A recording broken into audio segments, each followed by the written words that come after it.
अब पढ़ेंगे यौगिक का सूत्र और संपूरित रिक्तियों की संख्या, कि हम रिक्तियों के आधार पर यौगिक का सूत्र भी ज्ञात कर सकते हैं।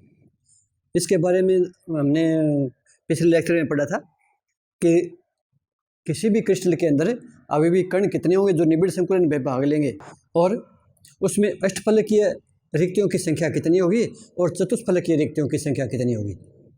इस आधार पर हम सूत्र ज्ञात करेंगे। तो अपना आज का टॉपिक है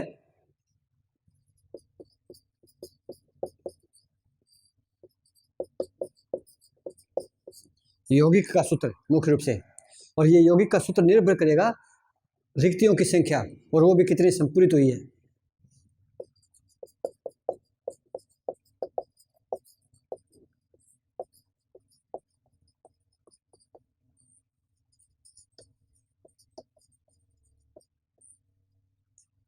यौगिक का सूत्र और संपूरित रिक्तियों की संख्या, ये आज का अपना टॉपिक है। तो इससे संबंधित हम पिछले संकुलन में पढ़ चुके हैं, निबिड़ संकुलन में, कि निबिड़ संकुलन के अंदर परमाणुओं की संख्या जितनी होती है अष्टफलकीय रिक्तियों की संख्या भी उतनी ही होती है और चतुष्फलकीय रिक्तियों की संख्या उनसे दोगुनी होती है। अब रही बात कि निबिड़ संकुलन में परमाणुओं की संख्या का मतलब क्या हुआ यहाँ पर। तो यहाँ पर जो निबिड़ संकुलन में जो परमाणु भाग लेते हैं ठोस में, क्रिस्टलीय ठोस में, उस क्रिस्टलीय ठोस में जो भी परमाणु या आयन या अणु भाग लेंगे वो दो प्रकार के भी हो सकते हैं और समान प्रकार के भी हो सकते हैं। यहाँ पर हम एक बार धनायन और ऋणायन वाला उदाहरण लेते हैं कि अवयवी कण के रूप में यहाँ पर अगर आयन है तो क्या होगा। आयन है तो हमारे पास दो आयन हो सकते हैं, धनायन और ऋणायन। धनायन और ऋणायन का आकार अपने परमाणु आकार से किसका छोटा और किसका बड़ा होता है, ये हम पिछली कक्षा में पढ़ चुके हैं। एक परमाणु का आकार है, उसकी तुलना में उसके ऋणायन का आकार छोटा होगा या बड़ा होगा। एक परमाणु है, उसकी तुलना में उसके धनायन का आकार छोटा होगा या बड़ा होगा।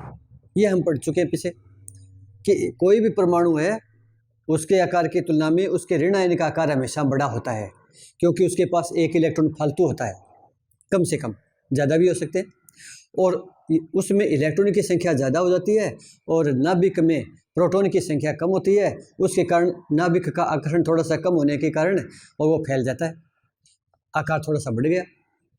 इसी प्रकार अगर परमाणु का आकार जितना भी है उसकी तुलना में उससे जो धनायन बनेगा उसका आकार छोटा होगा। क्यों? क्योंकि परमाणु से धनायन तभी बनता है जब एक इलेक्ट्रॉन निकलता है। तो अब इलेक्ट्रॉन की संख्या में कमी आ गई, लेकिन नाभिक पर तो प्रोटॉन की संख्या उतनी है। तो अब नाभिक पर प्रोटॉन ज़्यादा है, बाहर इलेक्ट्रॉन कम हो गए, तो नाभिक का आकर्षण बढ़ गया, और नाभिक का आकर्षण बढ़ गया तो नाभिक अपनी तरफ उनको खींचेगा, और नाभिक अपनी तरफ खींचेगा तो थोड़ा सा सिकुड़ेगा, परमाणु आकार घटेगा। इस कारण हमेशा भी जो भी धनायन या ऋणायन जो होते हैं तो उसमें अपने परमाणु आकार की तुलना में ऋणायन का आकार हमेशा बड़ा होता है और धनायन का आकार हमेशा छोटा होता है। तो पहले मैं एक बार लिख देता हूँ रिक्तियों की संख्या और कितनी होती है, परमाणुओं की संख्या कितनी होती है। तो माना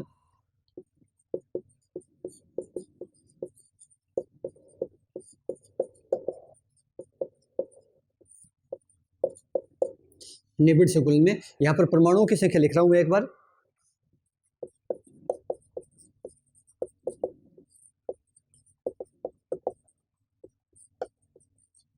n है,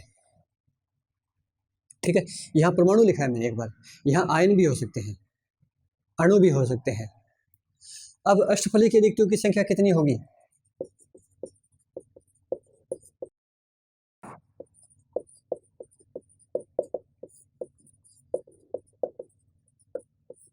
इनकी संख्या भी इनके बराबर ही होगी, अष्टफलकीय रिक्तियों की संख्या तो, लेकिन चतुष्फलकीय रिक्तियों की संख्या उनसे दोगुनी होती है।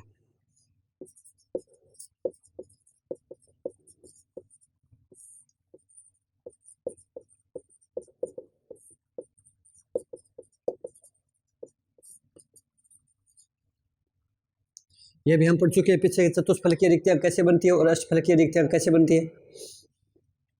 अब है कि यदि ठोस है, क्रिस्टलीय ठोस है, और उस क्रिस्टलीय ठोस में अब की बार क्रिस्टल ठोस आयनों से बना हुआ है, तो तब निबिड़ संकुलन में ये जो होगा निबिड़ संकुलन है उसमें परमाणु के स्थान पर हम क्या लेंगे, आयन लेना पड़ेगा।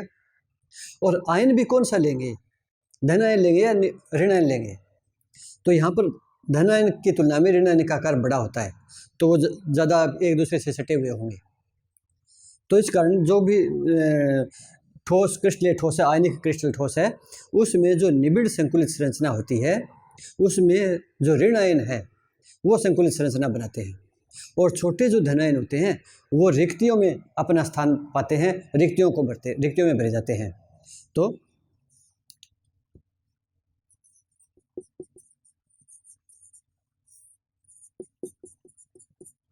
क्रिस्टलीय ठोसों में वृहत आयन, और ये ज़्यादातर ऋण आयन होते हैं, अधिकतर ऋण आयन होते हैं, ये निबिड़ संकुलित संरचना बनाते हैं।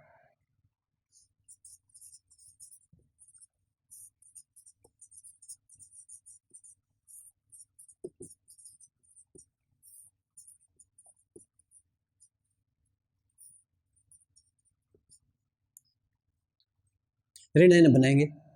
अब ऋण आयन आपस में एक दूसरे के साथ सटे होंगे तो वो तो प्रतिकर्षण होगा, लेकिन उनके साथ बीच में धनायनिक भी तो अपना स्थान पाते हैं उसको संतुलित करने के लिए, लेकिन धनायन का आकार छोटा होता है। तो उस जो बीच में जो रिक्तियां बनती है उसमें जो छोटे धनायन है वो उसमें भरते हैं।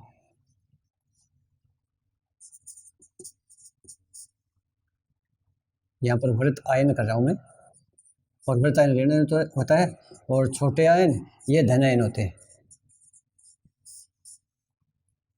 ये छोटे आयन होते हैं, ये धनायन होते हैं, और ये जो इनके बीच में जो रिक्तियां बन जाती है, जिस प्रकार से ये मान लिया ये यहाँ पर, तो यहाँ पर ये जो रिक्तियां हैं या तो इनके ऊपर आएंगे या इनके आसपास आएंगे, तो वहाँ पर छोटे धनायन आएंगे। छोटे धनायन जो छोटे धनायन किसके, क्रिस्टल के, ठीक है। तो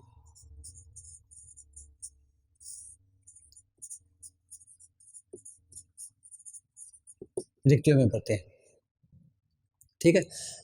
अब निर्भर करेगा कि ये रिक्तियों में ये धनायन कहाँ पर होंगे। यदि धनायन बहुत छोटा हो तब तो वो चतुष्फलकीय है, अध्यसित होंगी, और यदि धनायन भी बड़ा हो, ऋण आयन के लगभग समान हो, तो वो फिर उसके अंदर पूरा नहीं आएगा, तो आसपास के स्थान को घेरेगा, तो उसे अष्टफलकीय रिक्तियाँ वो अध्यसित होती हैं।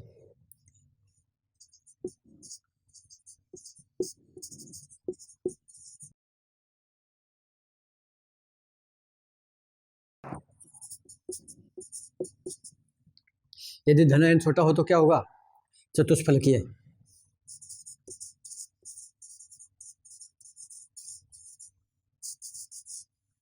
और यदि बड़ा हो तो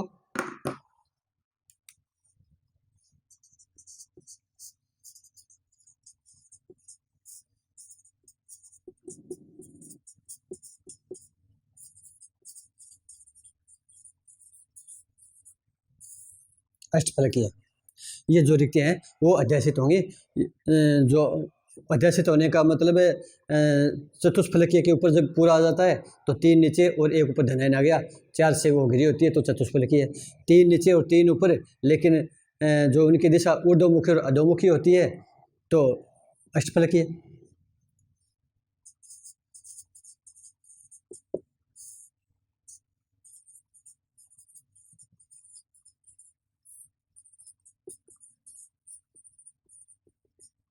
अष्टफलकीय रिक्तियाँ अध्यासित होती हैं, ठीक है।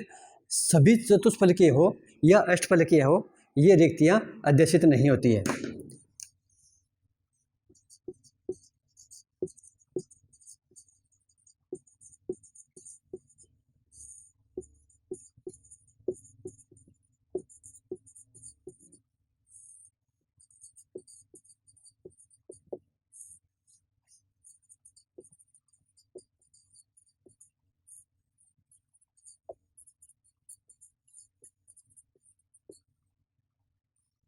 ठीक है, तो क्या होगा, सभी नहीं होगी, इनका जो कुछ अंश है वो ही अध्यासित होगा, और कितना होगा वो उसके जो क्रिस्टल है उसके रासायनिक सूत्र पर निर्भर करता है।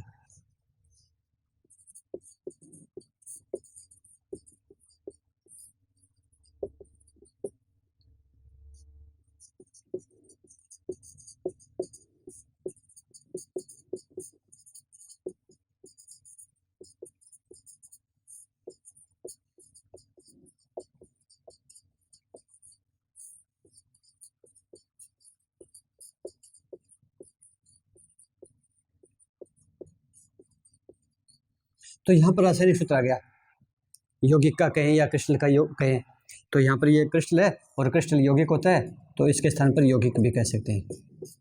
उसके रासायनिक सूत्र पर निर्भर करेगा। अब निर्भर कैसे करेगा कि जो उसका सूत्र बना है उसमें हमें यह पता चलता है कि उस सूत्र के अंदर या उस यौगिक के अंदर परमाणुओं की संख्या कितनी कितनी है। जैसे H2 है, बिल्कुल आसान सा उदाहरण लेते हैं, बर्फ़ है, क्रिस्टल है, H2O है, तो H2O सूत्र से हमें पता लग रहा है कि हाइड्रोजन परमाणुओं की संख्या 2 है और ऑक्सीजन की 1 है। तो उसी के अनुसार यहाँ पर चतुष्फलकीय और अष्टफलकीय रिक्तियाँ वो कितनी अध्यासित होंगी, वो उस सूत्र से हमें पता लगता है। अब उल्टा चलते, अगर हमें चतुष्फलकीय या अष्टफलकीय रिक्तियों की संख्या अगर पता चल जाए तो सूत्र भी ज्ञात कर सकते हैं। किसी भी यौगिक के अंदर अगर हमें ये पता चल जाए कि इसमें अष्टफलकीय रिक्तियाँ हैं, वो अष्टफलकीय रिक्तियाँ कितनी अध्यासित हो रही हैं, तो उस आधार पर हम सूत्र भी ज्ञात कर सकते हैं। तो इसको समझने के लिए हम एक दो न्यूमेरिकल काम में लेते हैं जो आपके NCERT की बुक में सोल्व किए हुए हैं, वो भी है और अनसोल्व्ड में भी है, उनको भी देख सकते हो आप।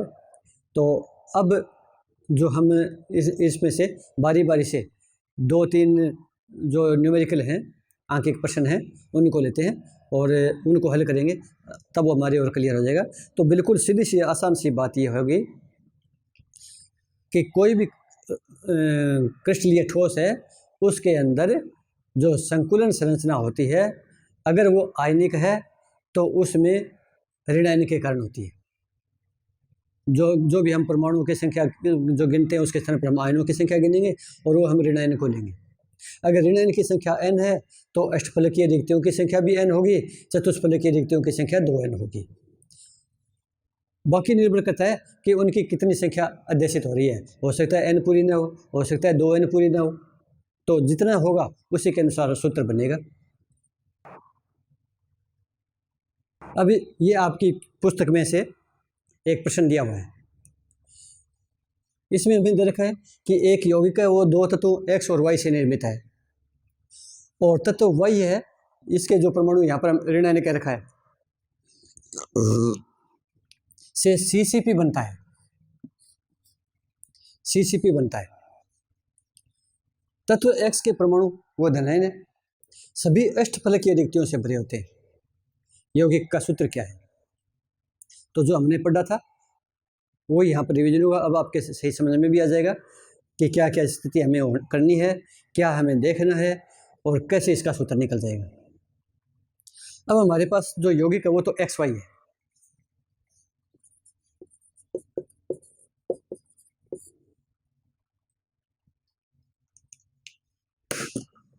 यौगिक है ये XY है, यौगिक तो XY है, ठीक है। CCP जालक बनाता है, तो और ये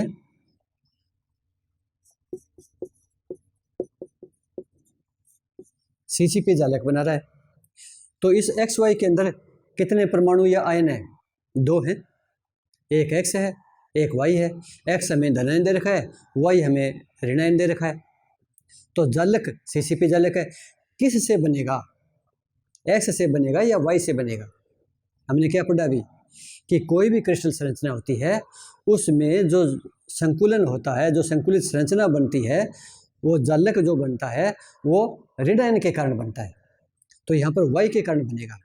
तो यहाँ पर XY है, इसमें से X ये तो धनायन है और Y ऋणायन है, ठीक है। और जो Y ऋणायन है यह जालक बनेगा।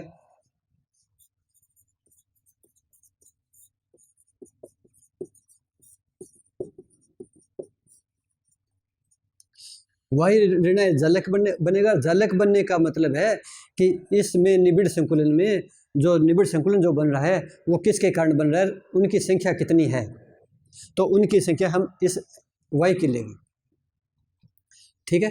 तो यहाँ पर Y जो तत्व है, Y तत्व के परमाणु यहाँ पर ऋणायन लिख सकते हैं,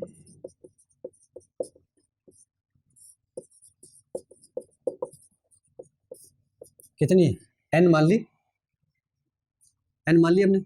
इसमें रिक्ति कौन सी बता रखी है? अष्टफलकीय। अष्टफलकीय रिक्ति रखी है, तो अष्टफलकीय रिक्तियों की संख्या फिर कितनी हो जाएगी? क्या संबंध होता है तत्व के परमाणु और अष्टफलकीय रिक्तियों में? दोनों बराबर होते हैं, इसलिए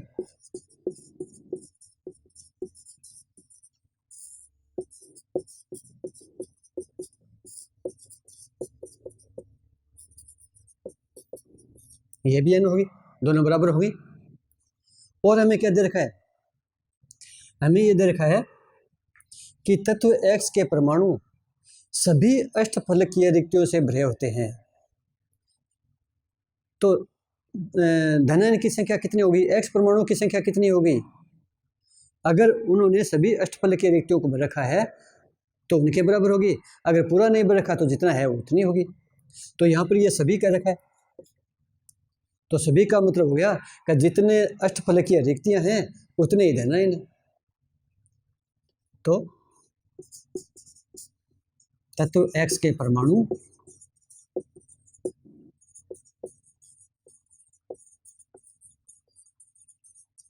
सभी अष्टफलकीय रिक्तियों से भरे हैं। इसका मतलब कोई अष्टफलकीय रिक्ति खाली नहीं है, तो जितनी, इसका मतलब हो गया कि वो सभी भरे हैं, तो जितनी अष्टफलकीय रिक्तियां हैं उतनी धन है। इसलिए x तत्व के परमाणु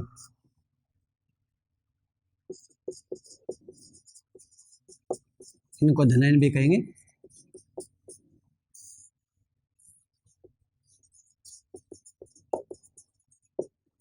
ये भी n होगी, ठीक है। तो ये n हमने किस तरीके से पता चला? यहाँ पर ये कह सका है कि सभी अष्टफलकीय रिक्तियों से भरे होते हैं, तो जितनी अष्टफलकीय रिक्तियां हैं उतने ही x के परमाणु हैं। अष्टफलकीय रिक्तियों की संख्या n है, यह कैसे पता चला? क्योंकि ये इसके बराबर होती है। तो इसका मतलब हो गया कि x के परमाणु भी n हो गए और y के परमाणु भी n हो गए। तो सूत्र क्या होगा?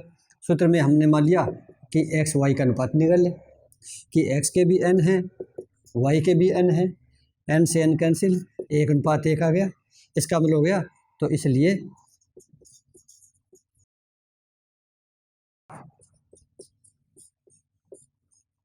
एक एक, दोनों एक एक है, या इसको एक्स वाई कहेंगे। बिल्कुल आसान सा है। तो अब समझ में आ गया कि जो क्रिस्टल संरचना है उसमें जो जालक है वो किसके कारण बनता है, अगर आयनिक हैं तो, और उसमें फिर अष्टफलकीय रिक्तियाँ कितनी, चतुष्फलकीय रिक्तियाँ कितनी और धनायन की संख्या कितनी, और उसी के अनुसार फिर सूत्र आ जाएगा। अब हम एक उदाहरण और लेंगे। अब हम इस प्रश्न को हल करते हैं। अब की बार यौगिक क्या है? ए बी या बी ए, निर्भर करेगा धनायन कौन सा है, ऋणायन कौन सा है। तो जालक बन रहा है बी के कारण, तो ये ऋणायन हो गया। तो अब यौगिक ए बी है या बी ए है, पहली बात तो यही होता है। तो यहाँ पर ऋणायन बी है, ए धनायन होगा, ये चतुष्फलकीय रिक्तियों में भरा जा रहा है, तो यौगिक सूत्र ये होगा, ये नहीं होगा। अब दूसरी बात, इसमें हमें इसके परमाणुओं की संख्या कितनी है ये पता नहीं, इस कारण हम इसको मानते हैं ए एक्स बी वाई, ए एक्स बी वाई मान लिया। तो यौगिक का सूत्र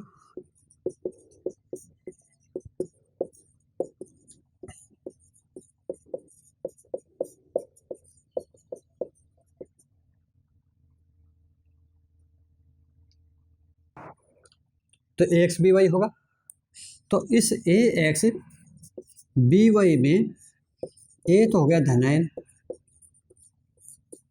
और बी हो गया ऋणायन, क्यों कि ये जालक बनाता है।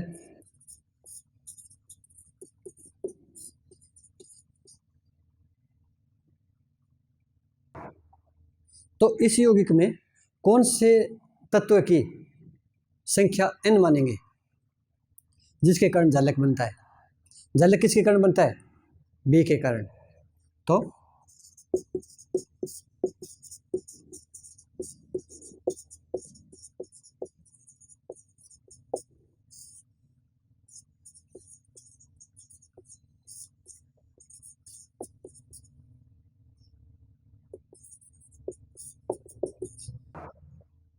तो चतुष्फलकीय रिक्तियों की संख्या कितनी होगी?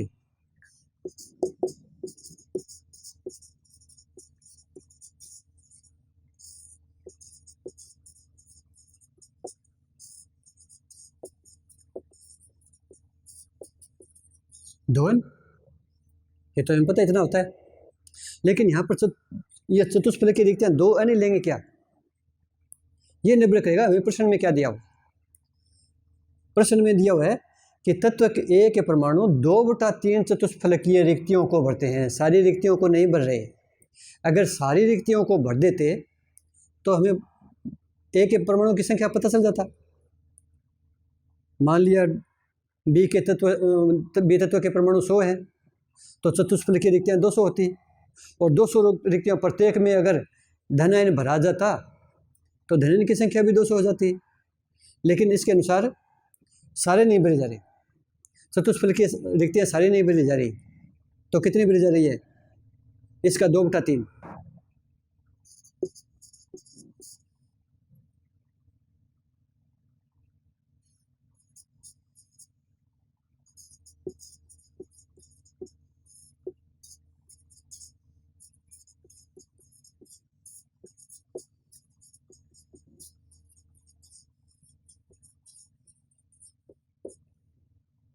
ठीक है, तो 2/3 ही भरी जा रही है। तो हम कितनी रिक्तियों को लेंगे?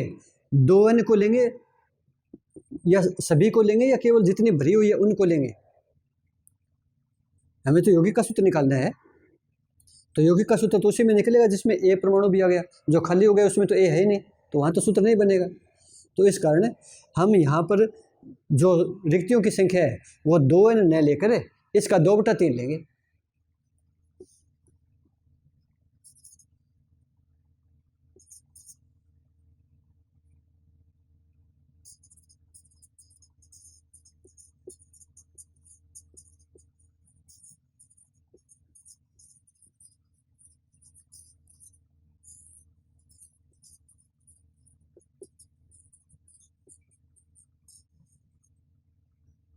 इतनी अध्यक्षित हो रही है, बाकी खाली है।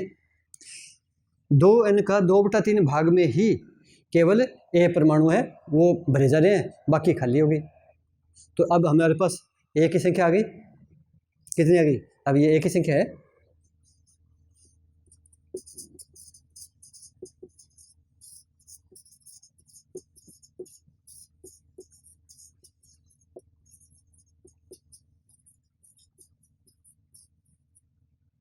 ये आ गई।